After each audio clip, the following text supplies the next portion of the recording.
Things change fast when you're not looking. Where am I?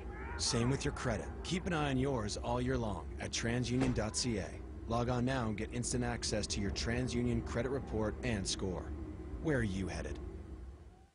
To prove how quick and effective Pledge Multi-Surface is, we asked this T-ball team to make themselves at home in Jennifer's house. I just cleaned it. Don't stop.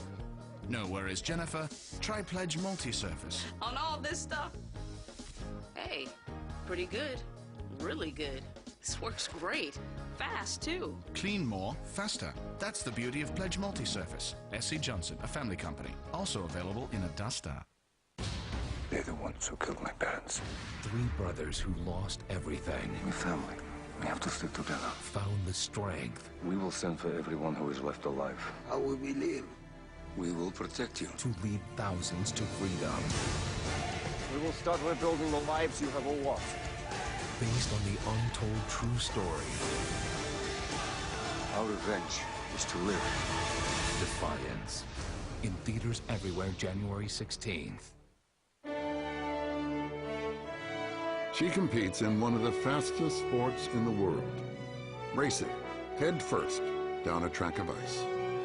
Without a steering wheel, without brakes. To Melissa Hollingsworth, this is home. My ultimate dream is to stand on top of the podium as we watch the Maple Leaf rise.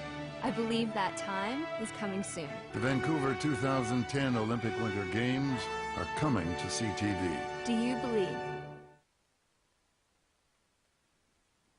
Hello, I'm Marcia McMillan. You're watching CTV Newsnet. Let's get straight to our top stories. I was very afraid, and all the school was screaming and crying. Grief in Gaza. The battles continue in spite of calls for a ceasefire. Shocking new numbers from the Alzheimer's Society of Canada. Why an aging population could double the rate of the disease. Belief. Its essence is invisible. And a rallying cry to Canadians. Olympic broadcasters begin their campaign for the 2010 Vancouver Games. Pressure is mounting on both the Israeli military and Hamas to stop the fighting in Gaza. A European delegation is trying to get both sides to agree to an immediate ceasefire, but so far without success. The Israeli bombardment of the Gaza Strip is now in its 10th day, and as CTV's Tom Kennedy reports, there are some horrific scenes, and we warn you that some of the images in this report are disturbing.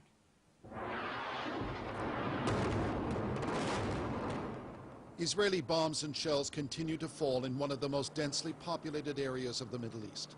The target remains the Hamas fighters committed to the destruction of Israel, but inevitably, this is what's happening. Impossible to verify the figures, but at least 500 Palestinians are believed to have died. What can be verified is that there are many innocents among them.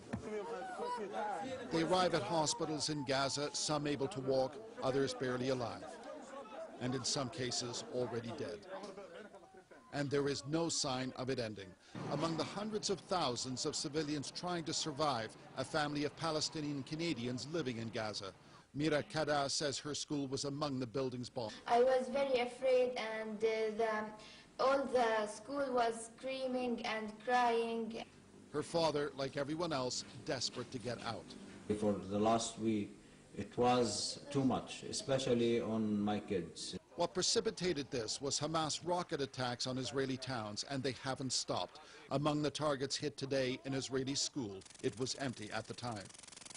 The President of France is leading a high-level delegation traveling the region. The European Union is pushing for an immediate ceasefire, but for now, Hamas either doesn't believe or seems prepared to risk being wiped out in Gaza, and Israel still convinced that trying to ensure its own security is worth the cost.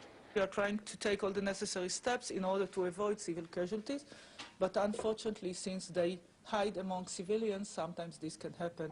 And those civilian casualties could be the key to a ceasefire. At some point, one side or the other probably will conclude that international outrage is more difficult to bear than the cost of continuing the fight. But there's just no sign of that happening yet. Tom Kennedy, CTV News, Jerusalem. Samer Shehata is a professor of Arab politics at Georgetown University and a fellow at the Woodrow Wilson Center. He joins me tonight from Washington. Nice to see you again. There have been some suggestions that this is a proxy war between Israel and Iran. Do you agree with that theory? I don't agree with that theory. The logic behind that theory, of course, is that Iran supports Hamas as Iran supports Hezbollah.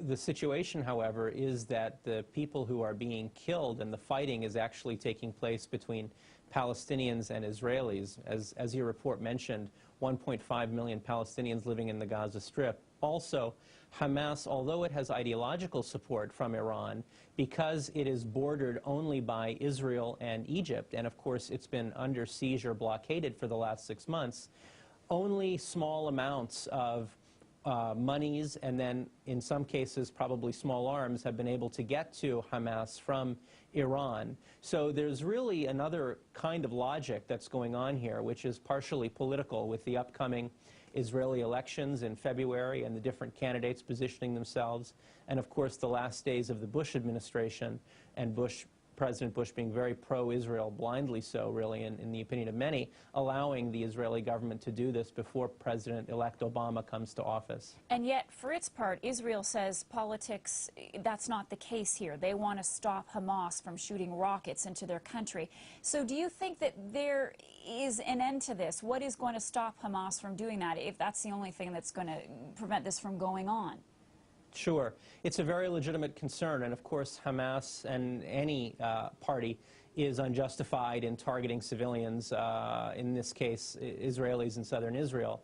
However, you know, if you read some of the other reports, Israel also violated the 6-month ceasefire that ended in mid-December and so on, and Gaza has been under siege. And of course, they're trying to accomplish a number of things in this, not only stopping the missiles from hitting southern Israel, as the report mentioned today, a school was hit, but also really Hamas is no friend of Israel, and it's also no friend of the Egyptian regime under President Mubarak. So one of the other unstated goals of this is to weaken or cripple Hamas significantly so that either Palestinians in Gaza stop supporting them or Fatah regains power as well. I think eventually what will stop this is when Israel at least can claim it achieved some of its goals, and when the international pressure, as we saw with Sarkozy and others, becomes so severe that there really has to be a cessation of the violence.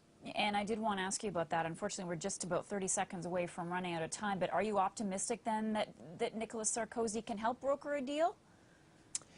No, not really, unfortunately. But, you know, as the report mentioned, now all kinds of other leaders as well around the world, as well as international bodies, are going to continue to try to do this. There was a vote in the UN yesterday. Unfortunately, the U.S. blocked the resolution, but I anticipate more such resolutions in front of the Security Council and more involvement of international players to end the violence, hopefully soon.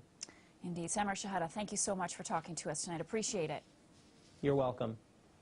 To some health news now. A new study suggests the number of Canadians living with Alzheimer's and other forms of dementia is expected to double over the next 25 years. The most surprising thing researchers found is that more than 71,000 of these patients are under the age of 65. CTV's Avis Favreau reports. We're just going to